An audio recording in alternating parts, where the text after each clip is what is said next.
Hi everyone, good morning. Or afternoon or evening, whenever whenever I always think everybody's in right here with me. So I woke up this morning kind of feeling like I wanted to paint a tree. Let me just opening my iPad because we're gonna use it. And so I thought maybe I would do that with you today. And I think the reason I woke up that way is because in my bedroom, I have this beautiful photo, or not photo, a print of an Andrew Wyeth drawing that a friend gave to me. And it's of a tree, and it's one of my, it's actually been one of my favorite drawings for my adult life. And it was just kind of serendipitous that she gave it to me. Let me see if I can find it, so I can show it to you. Let me see here.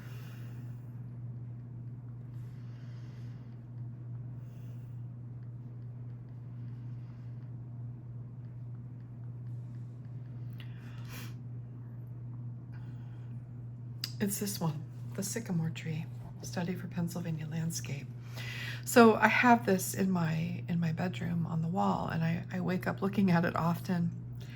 And it's just such a beautiful, beautiful study. I believe it's watercolor and graphite. So yeah, really, really gorgeous. He has some other gorgeous ones too, like this one, which is watercolor. And he's got some of the more iconic. This is a painting, right? He loved to paint bare trees. I like bare trees best too. You can really see their bones. In the summer, I mean, the leaves are beautiful and they're all so different and all of that, but you lose the architecture, right? You lose the bones. It's like when they're undressed, you can really see their beauty. So I just thought it might be kind of fun to paint a tree. So Andrew Wyeth trees are maybe a little bit out of our reach, you know. So I thought instead we would look at this Van Gogh book. I'm very taken with the drawings of Van Gogh. Gosh, needed to zoom out a little bit. Let me wet my watercolors. So I bought this book, I don't know, many years ago now, and I keep it out. It's not one that I ever really put away. It just kind of moves around my house. And I was looking at it the other day, and just, it just sort of dawns on me whenever I see his work, or actually Wyeth's drawings, the same, that you could just give me a pencil or a brush and ink or a dip pen and ink, and I might be happy forever. Like I love watercolor. I am so passionate about it, but I think my heart really lives, and maybe it's part of that bones of something again, in the foundational aspects of drawing in graphite and pen and ink. So Van Gogh is just a master, right? And I think one reason is because while he understood how to make things look dimensional and real and full and real, right? There was an element of them that wasn't, and that was purely him and purely imaginary. And I mean, look at this drawing. Holy cats. So the longer that he drew, the more his drawings became. And I think that's sort of the goal for all of us. And he would consider watercolor drawing. Most artists, up until fairly recently, would consider a watercolor a drawing. And I actually do too. But I mean, because it's very direct, right? You're not building and changing and wiping away, and it's a very direct way of making a piece of art. And to me, that is drawing. You see the artist in the drawing. It's very direct and intimate.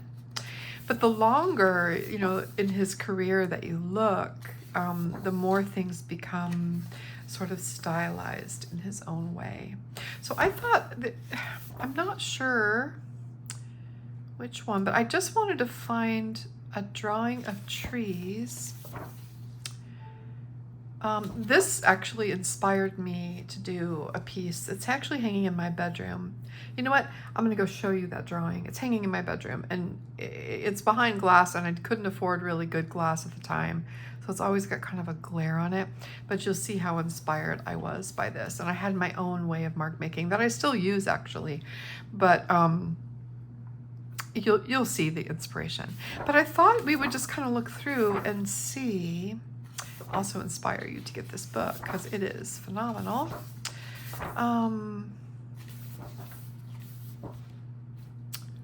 I've done this, copied this several times. This is a beautiful one. But I was thinking more of a specific drawing, if it's in this book. And of course, you never know. Isn't this, look at that. But you see what I mean? The older he got, the more mature he was in his process, the more his mark making became the same between painting and drawing, and the more it became his own. And he wasn't trying to be so representational anymore. It developed over time, right? A lot of times we see our work and we think, why don't I have style? It's because we're new. I'm new, you're new, we're new. And these things develop over time. I swear there was one, oh my God, I love this. And this is very I see this kind of style in so many modern artists' work. They took it directly from him. And it's wonderful. This was Vincent van Gogh's very last painting. It's very last. It's really magnificent. Maybe I'm thinking of something else. If so, Cypress, that's always a good one.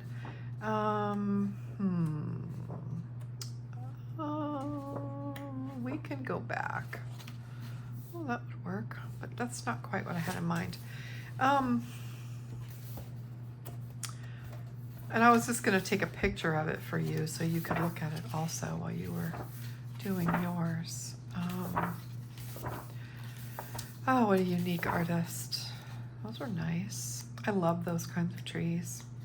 Not sure what they're called, but you see them a lot in the Dutch-Belgian landscape.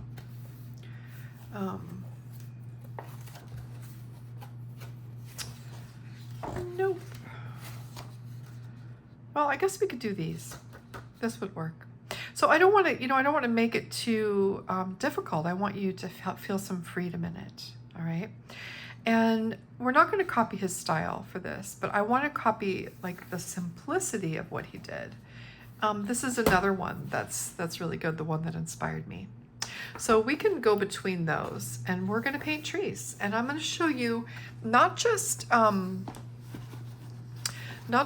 techniques for painting trees like he did, but in our own way, and different colors to use, and way to make textures that are really beautiful and bark-like and all of that. I thought it would be a fun lesson today. But first, I want to take you to my bedroom and show you my drawing.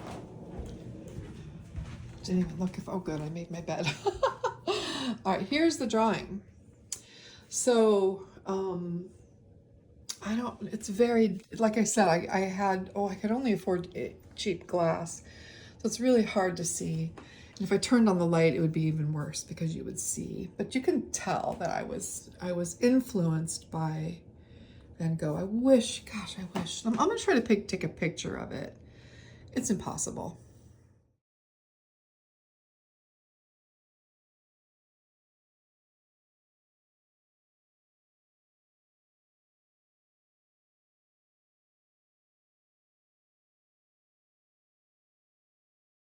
Oh well, you get the idea.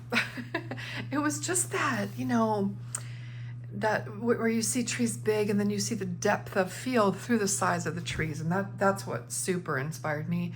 And also the textures, right? Oh. All right, so I wet some of my watercolors. This is the Shibui palette and the Flower Moon palette. I just use them almost all the time unless I need my Winsor Newton for something, but let me just get into my sketchbook here. All right, so maybe I'll just do it over here on the side. Will that work? No, I better do it up here because, all right. So you don't need to see my paints. You just need to see the painting. So I want to start with a brush that lets me lose control a little bit. All right. This is just a dagger brush. You can get this from many, many brands. This is a really cheap brand. I got a whole set on Amazon for like $12. It's called Artegria. It's called a dagger striper. I don't know, but you know, I've had this shape of brush in many brands and I like it because I can get a point on it. It's not a great point, but I can get a point on it, but it's also very expressive and it's hard to control. So I want that with trees, okay? And I have here, in the Shibui palette, I have a color called Bark, and it's just a dark brown. So I'm gonna just put a little bit of that down. It doesn't matter if other colors mix into it. That makes it all the merrier. And then I've got a raw sienna in here.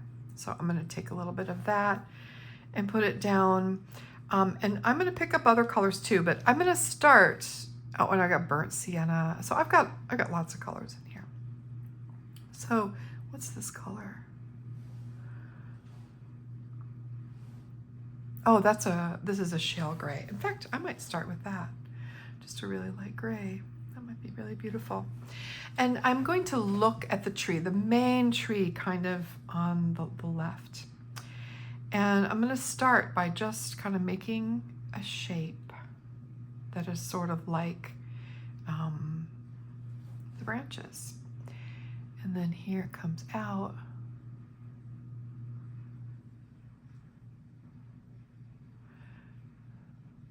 And then I can take my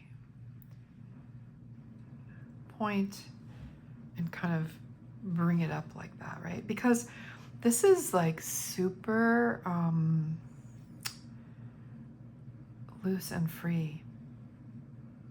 And I can go over.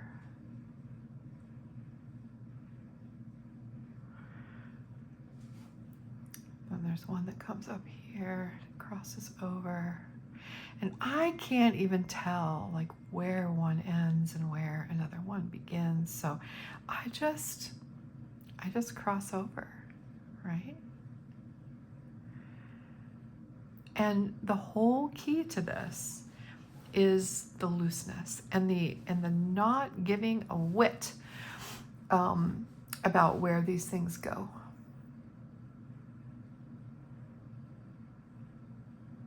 Just kind of following the magic of it, right? And the looseness and the haphazardness of the shapes. It's just so wonderful. So back down here, I've got a few of those branches coming up. There's one that kind of comes out this way.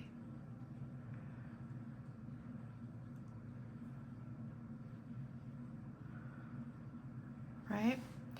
And then over here, there's one that comes out and goes up. And then it comes out this way and goes up.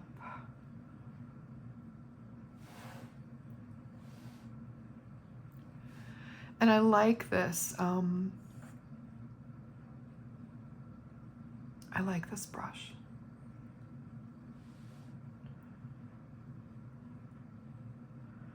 Because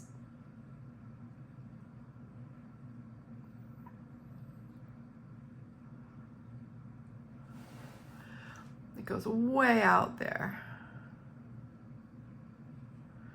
And you can see when you really look at this that they bend in ways that you would never imagine, right? And I'm going to anchor this tree down to the ground, and I see like a little thing like this. I want to anchor it down, okay? So that's step one. I've just used a light color, like a greenish gray, to build sort of a structure here. I'm going to go in now with my raw sienna, and where the tree is light, I'm going to drop in lightness.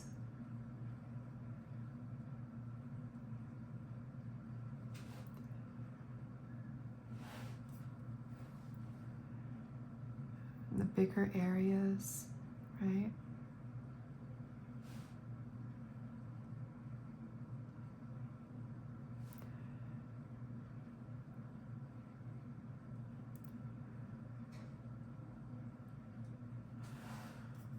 And I'm just adding paint to what's already there.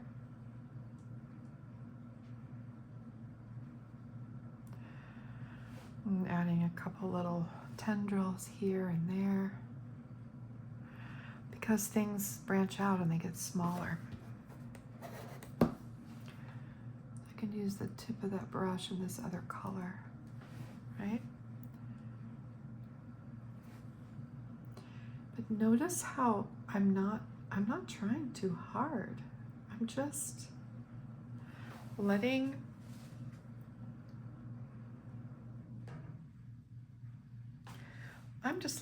it sort of happen. Love it. Just absolutely love it.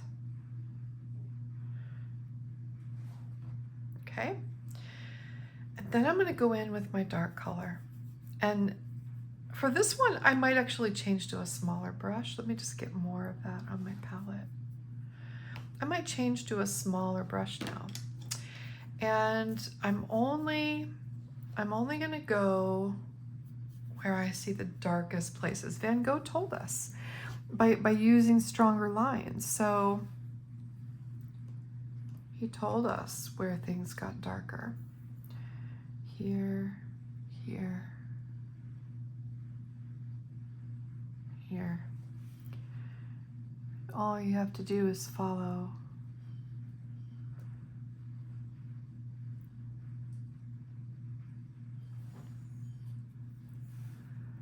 where you see darker.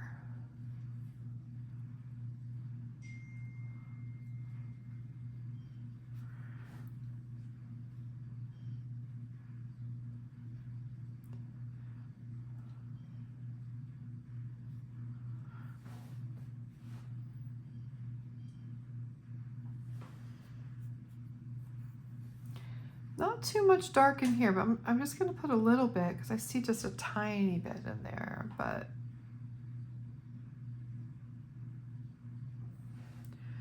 mostly it's on these bigger outer branches.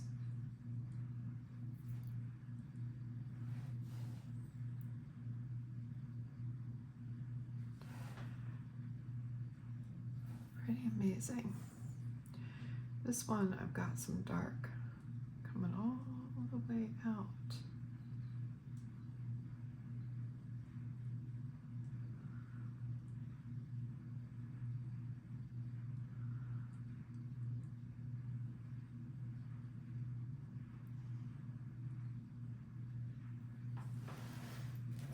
There.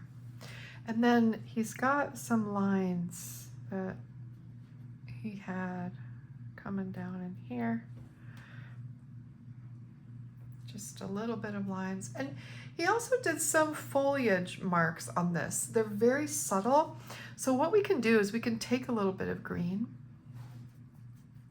just a really light green if we want to, and we can look and see where he put that foliage, and he just did sort of these swirly lines at the tops.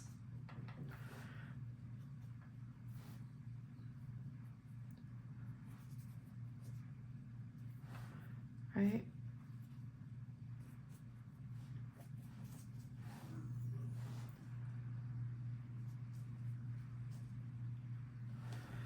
And then you can take a little bit more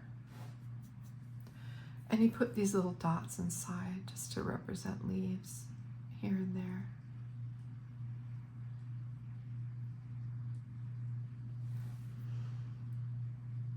Now, I don't know about you, but this breathes tree to me. It just breathes tree. Right? There's a naturalness to it because it's not forced. The way your hand moves freely with the brush mimics the way nature grows, right? So I highly recommend being as loose as you can, holding your brush in the loosest way possible, and really allowing for that kind of feeling when you're painting this way. I can take a little bit of gold if I want to touch a little bit of a different color in the field. And that is a tree directly inspired by our Van Gogh.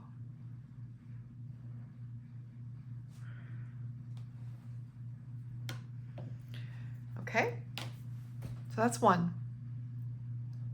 All right, I'm going to give you sort of two, and by using these sort of granulating colors, the browns and the raw sienna, right, you get some texture in there, which ends up looking very bark-like. So, essence of tree right here. Now, let's do, actually, I'll do this other one on a piece of paper, because then I can send it to a friend. Oh, let's see. I have a piece of paper here. So this is the piece of that paper that I love right now, that Crown Mill paper. And I'm just going to tape it down. I don't need to tape it down too much because I'm not worried about a border so much. Okay. And now I'm going to use that second image that I will share with you. And I'm going to paint, I'll do it this way. I'm going to paint two trees. I'm going to do one here and then one kind of in the distance over here, maybe one next to it. All right, so let's do the ones in the distance first. And I'm going to use the same approach. I'm just going to use a lighter color to map my trees in. And so this time, I'm just going to use little short strokes.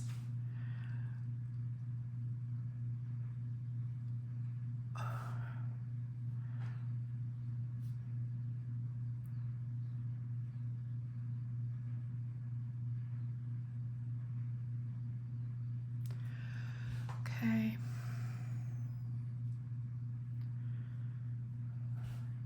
Like that.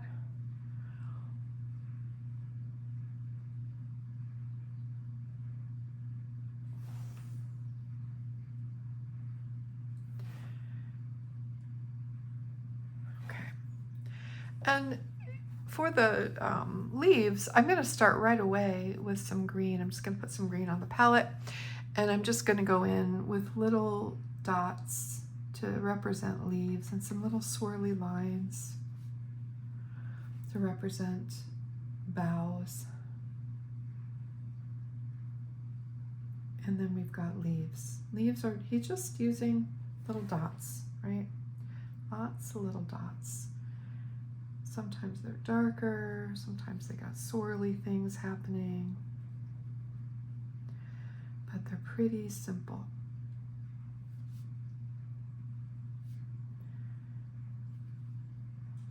Okay, and then there's one right next to it, kind of comes up this way.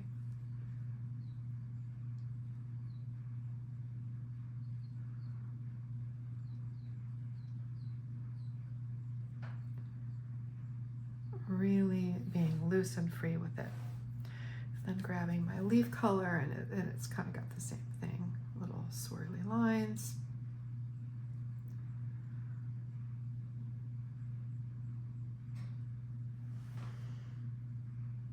And we'll add more to that in a little bit. All right, and I want to ground it a bit. I'm going to use a color called Bat because I just love it and I'm really into it right now. And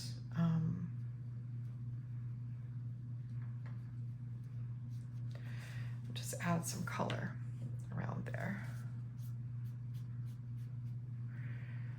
All right, and then I'm going to come over here. I'm going to use the same color that's light, so whatever color that is over here. And this one's going to start further down. And it's going to go up. And it's going to be stronger, right?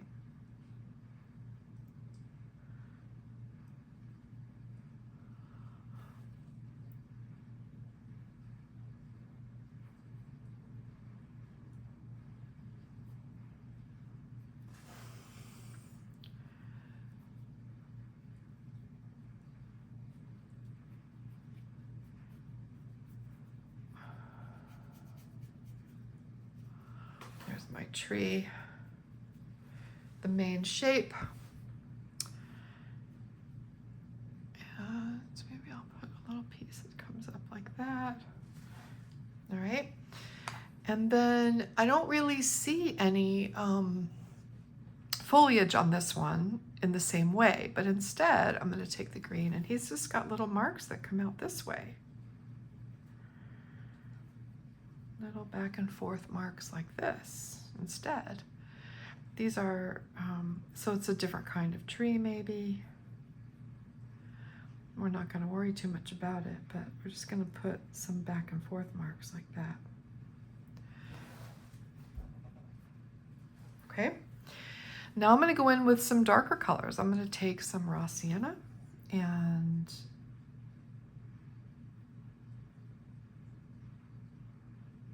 put some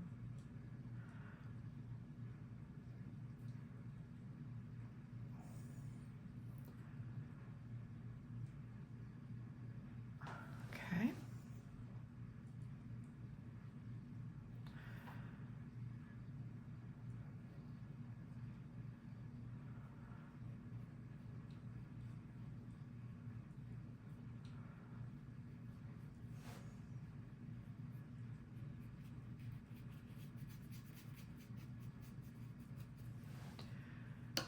All right, I want to take some bat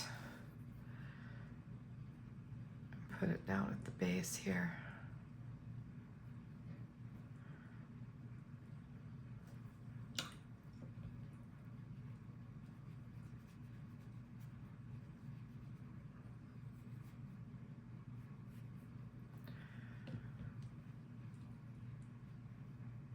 Such a great color for things like this. Just a little, it's just a little nuance, but it's just so different than anything else. It's such a gorgeous color. Wow. Okay. And then I'm going to go dark. I'm going to use dark brown. In my set, it's called Bark. And I'm going to look and see where he has dark. So not too much, right? Just a little bit here and there.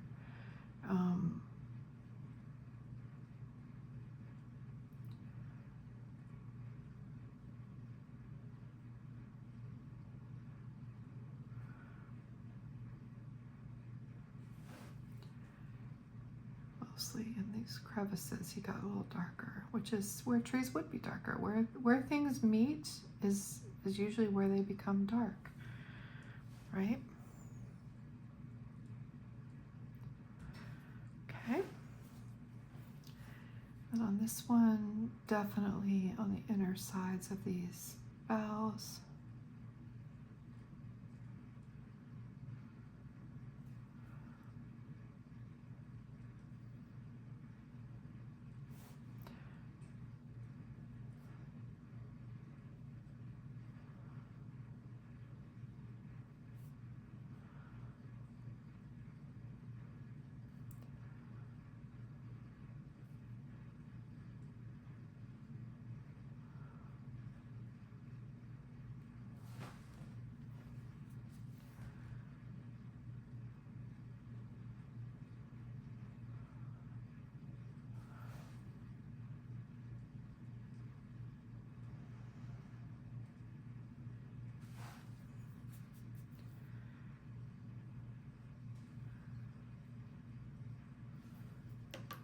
Okay, let me go back to my raw sienna.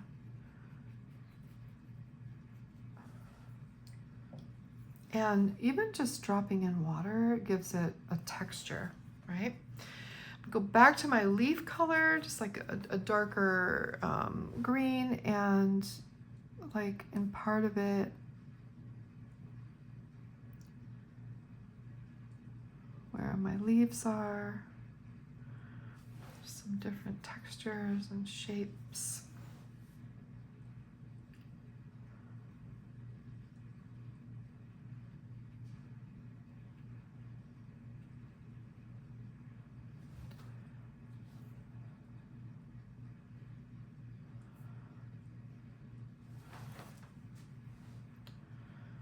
These belong here, so they're kind of just going right over those trees that are behind.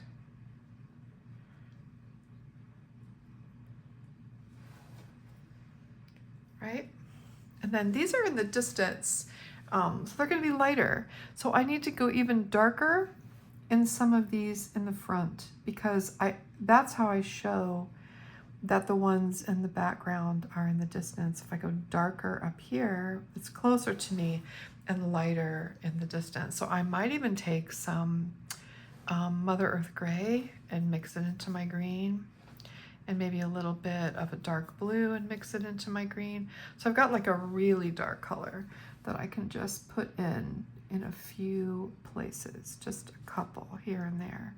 You don't want to do too many, but that just brings it forward, right? There. And I can take some of my bark and mix it into that, so I get a browner version, right? And then I can emphasize the few places where I've got dark here.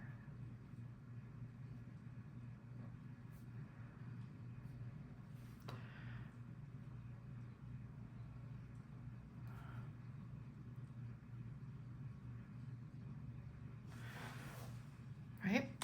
And then just a teeny little bit, not much back in here, hardly any. And just little bits.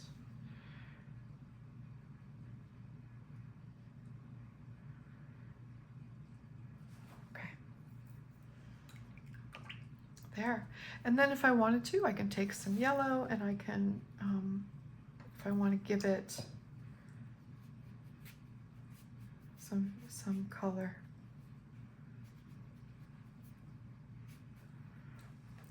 Because it's sort of opposite of the bat and it looks really pretty. So there you have it, more essence of trees, really quick trees that you can do that don't look stiff, that look alive and glowing and fresh, and that look natural, right? They don't look necessarily picture perfect real, but they're natural. And they don't, number one for me, they don't look stiff. They have movement, they have life in them. And that for me is the most important thing now when I paint, is that my work has life and movement in it. It's not static. All right, so 2 different ways to paint some trees. Very loose and free. Make some postcards to send out to people, or practice them in your sketchbooks. And the next time you need one in the painting, you'll be better off. You'll have a really nice feeling about how to paint a tree that has life in it. All right, everybody. Thanks so much, and I will see you Friday with a dandelion lesson. Take care.